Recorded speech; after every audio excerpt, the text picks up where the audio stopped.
Alrighty guys, good morning and welcome back. Just hit stop recording on the outro for the last video, and just hit record again for the intro for this video. If you didn't see last video, the end of the last video, today we're back out on a large piece of property.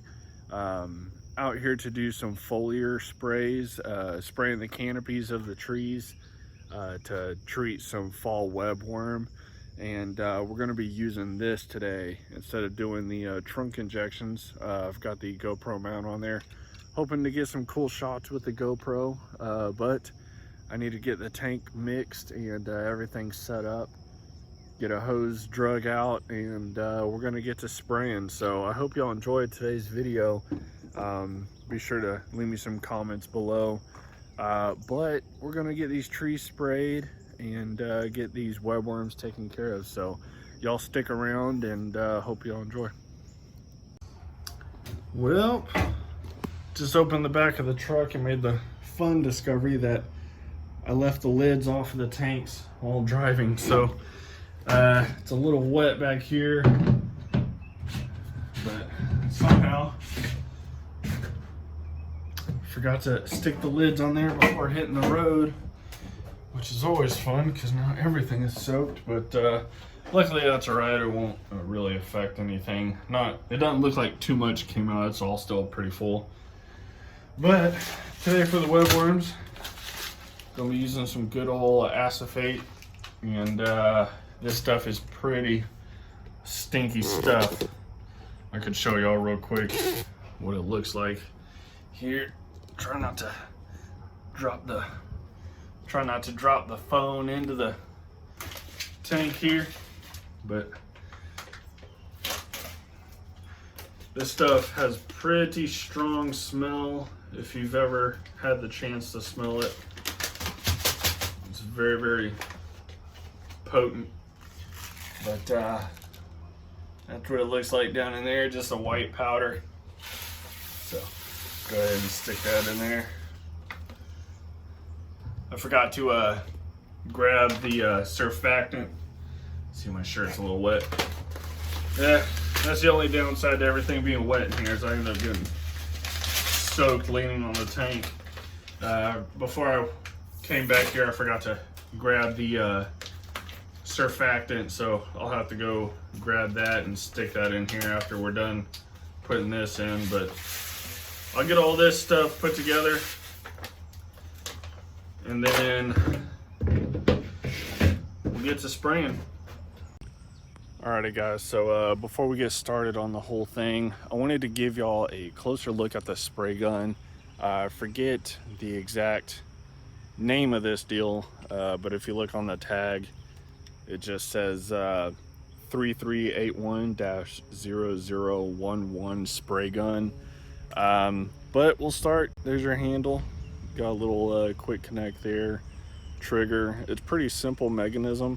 Obviously there next to the trigger you got like a lock on there, so you can lock the trigger down.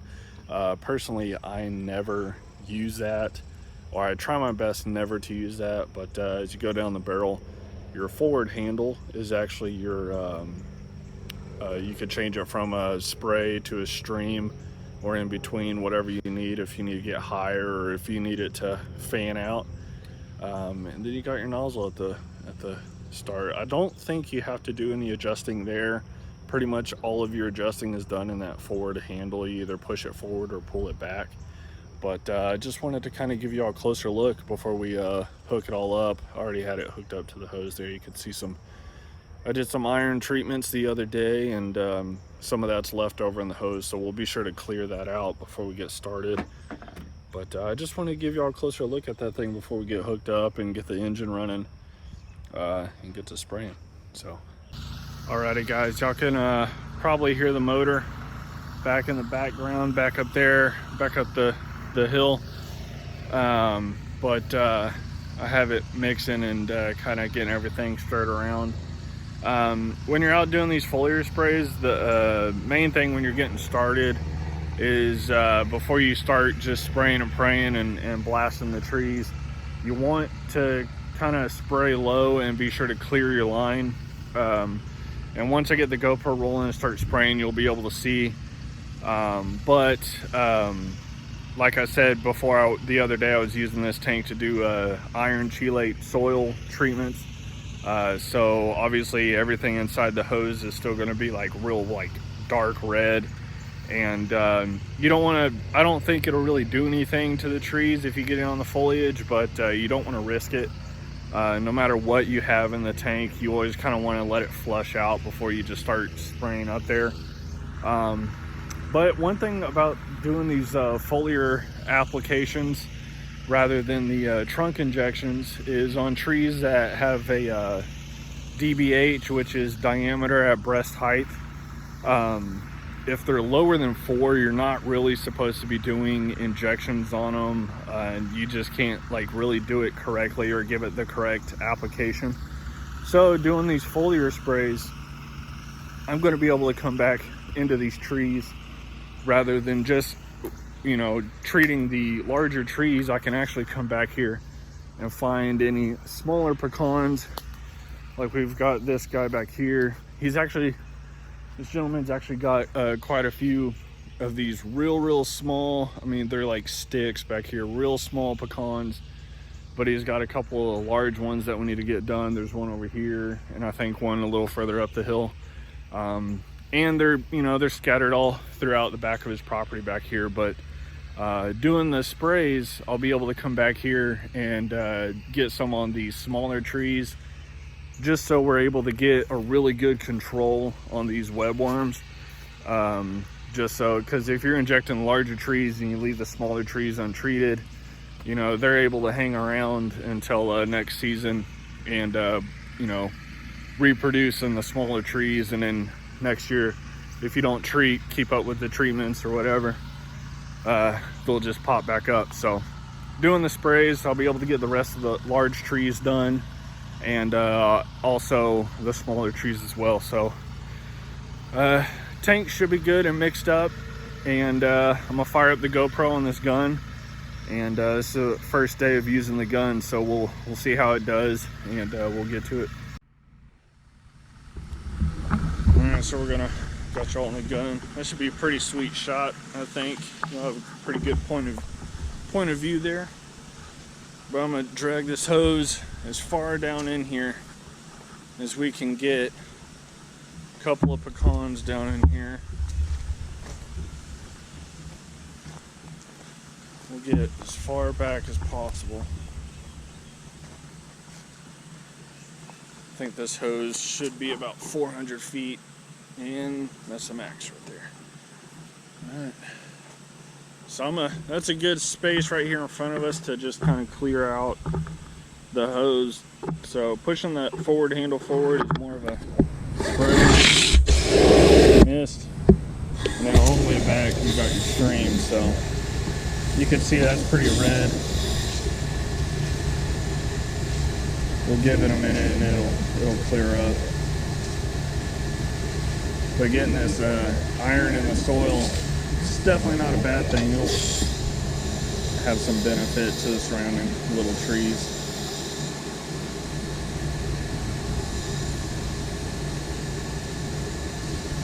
Should clear up. Sometimes that iron, when you're doing the iron, oh, there it goes. Nice and clear now. I was gonna say, I don't know if y'all can really see the difference very well, but hopefully you can. But I was gonna say, after you do those iron chelate treatments, if there's a little bit of iron in the tank, it'll dilute out, but it'll definitely stain the water for a while. Alright, so we're able to get a ways up there. Not all the way to the top, but it gets a fair ways up. So some of these trees, if I can't get all the way up there, then might have to come back out and do trunk injection after a while.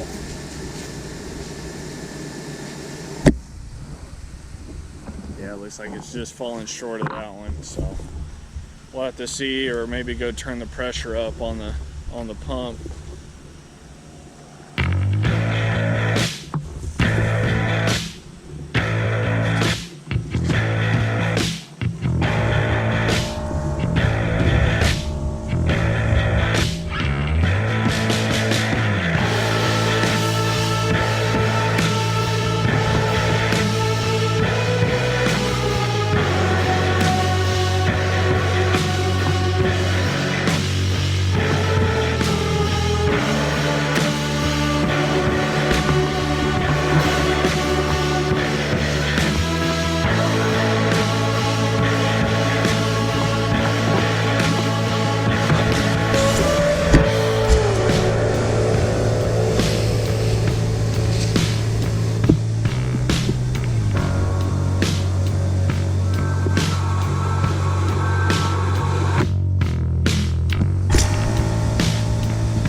So when I'm doing these big sprays like this, you can see I've got the hose pulled back. I like to pull it into the trees as far as I can, and also starting on a large tree like this larger pecan, I'll come inwards toward the trunk, and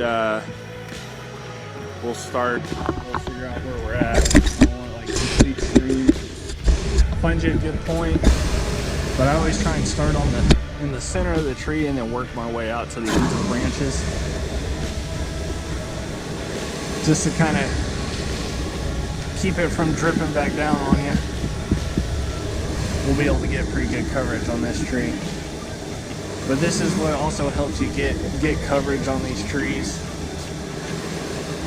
I always feel a little bit bad when there's a bird or a squirrel's nest up in there, but a lot of clients don't like those things in there anyways. Since I guess squirrels are somewhat considered a tree pest.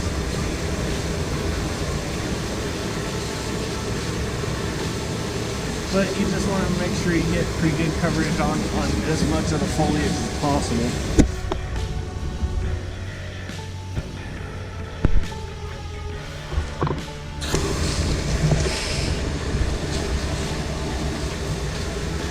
Cover everything possible if you can reach it, spray it, and you just want to get it a good drench. I don't know if y'all can see it dripping, but you know, kind of make it look like it had a real good heavy rain.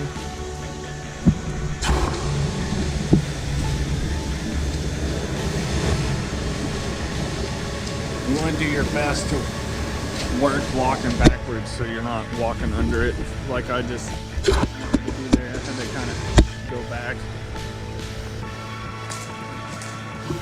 On these larger properties, you know, be looking up at what you're doing, but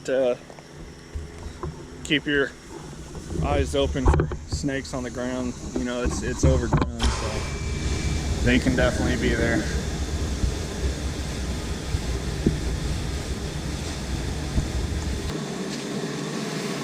You will, as you're working through it, you'll notice you'll knock some foliage off. kind of unavoidable. You'll definitely knock some off, but you want to make sure you're not blasting it with a stream if it's real close to you.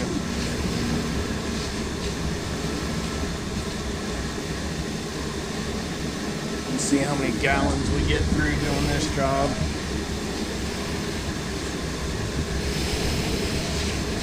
See how many smaller ones you want to fan out. Just depends on how close you are to it.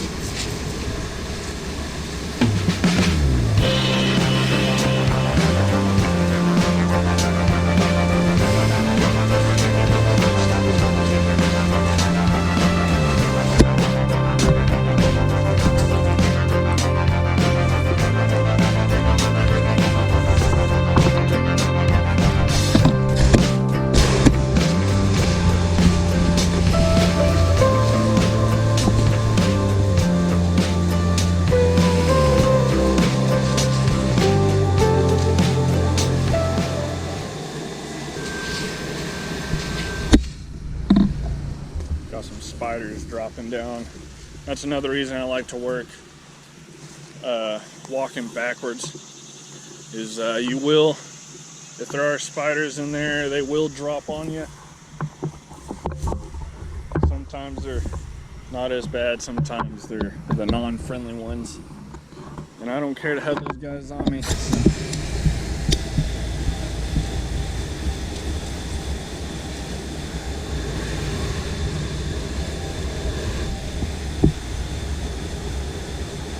You do want to be aware of drift, which way the wind's blowing. Right now it's barely even, it's not really blowing at all. So, pretty humid. I'm already sweating pretty good. But you do want to be aware of drift. Sometimes it will help you if you can kind of stand upwind from the tree and spray upwards. It'll really help you out. But if you're doing like a residential tree, you really want to keep your eyes open and pay attention to cars driving by, might have windows down, or people walking their children and dogs around. You really don't want them, just because a lot of them really don't pay attention. They're just kind of, might be on their phone, or just enjoying the walk, or paying attention to their dog or their child. So they're not really paying attention to someone just spraying chemicals, randomly up into a tree. It's really not something you see every day. So you just want to pay attention to that. I don't know how well y'all can see those spots right there where I just blasted, but that's a little spot of webworms there. They do love them some con trees, that's for sure.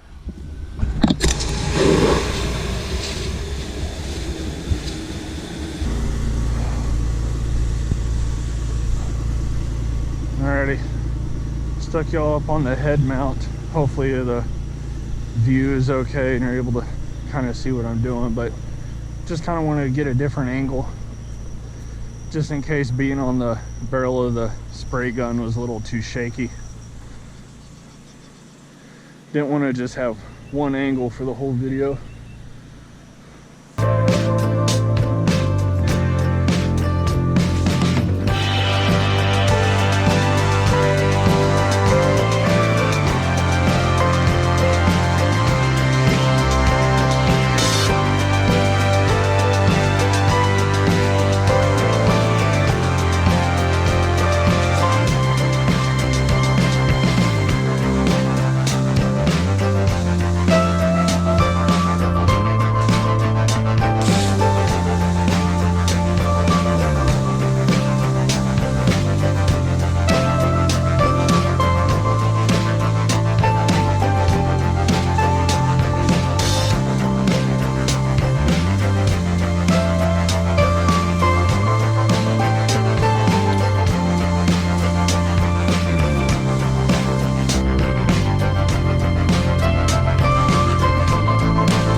Alright guys, I am stepping over into the shade to wrap this video up. I hope y'all enjoyed it. It looks like I got a little sun. It is definitely toasty, and my shirt is definitely a little darker shade of green than it usually is because I am drenched in sweat. And yeah, it's hot. It's hot. It's about 3 or 4 hours later. I would say in total this property has got right around 100 pecans, and we did an trunk injection for about 15 of them, and the rest of them we just did that foliar spray. So just wrapped up on the last tree, and I got the truck cooling down for me. I may actually take advantage of being out here and take the shirt off and kind of let it dry out and let myself cool down and dry off. But yeah, I don't want to pull up to my next stop and just be completely soaked in sweat and looking weird. So might clean up a bit before we get on with the rest of the day. But I hope y'all enjoyed this video, little educational bit here. But y'all let me know what you thought of it. Let me know if you have any questions in the comments below. Definitely hit the like button for me. It's a hot one, and I'm wore out. And remember to subscribe. Let me know if you want to see more videos like this in the future. Stick around for some other content. Yeah, hope y'all enjoyed it. Thanks for watching, guys. I'll see y'all next time.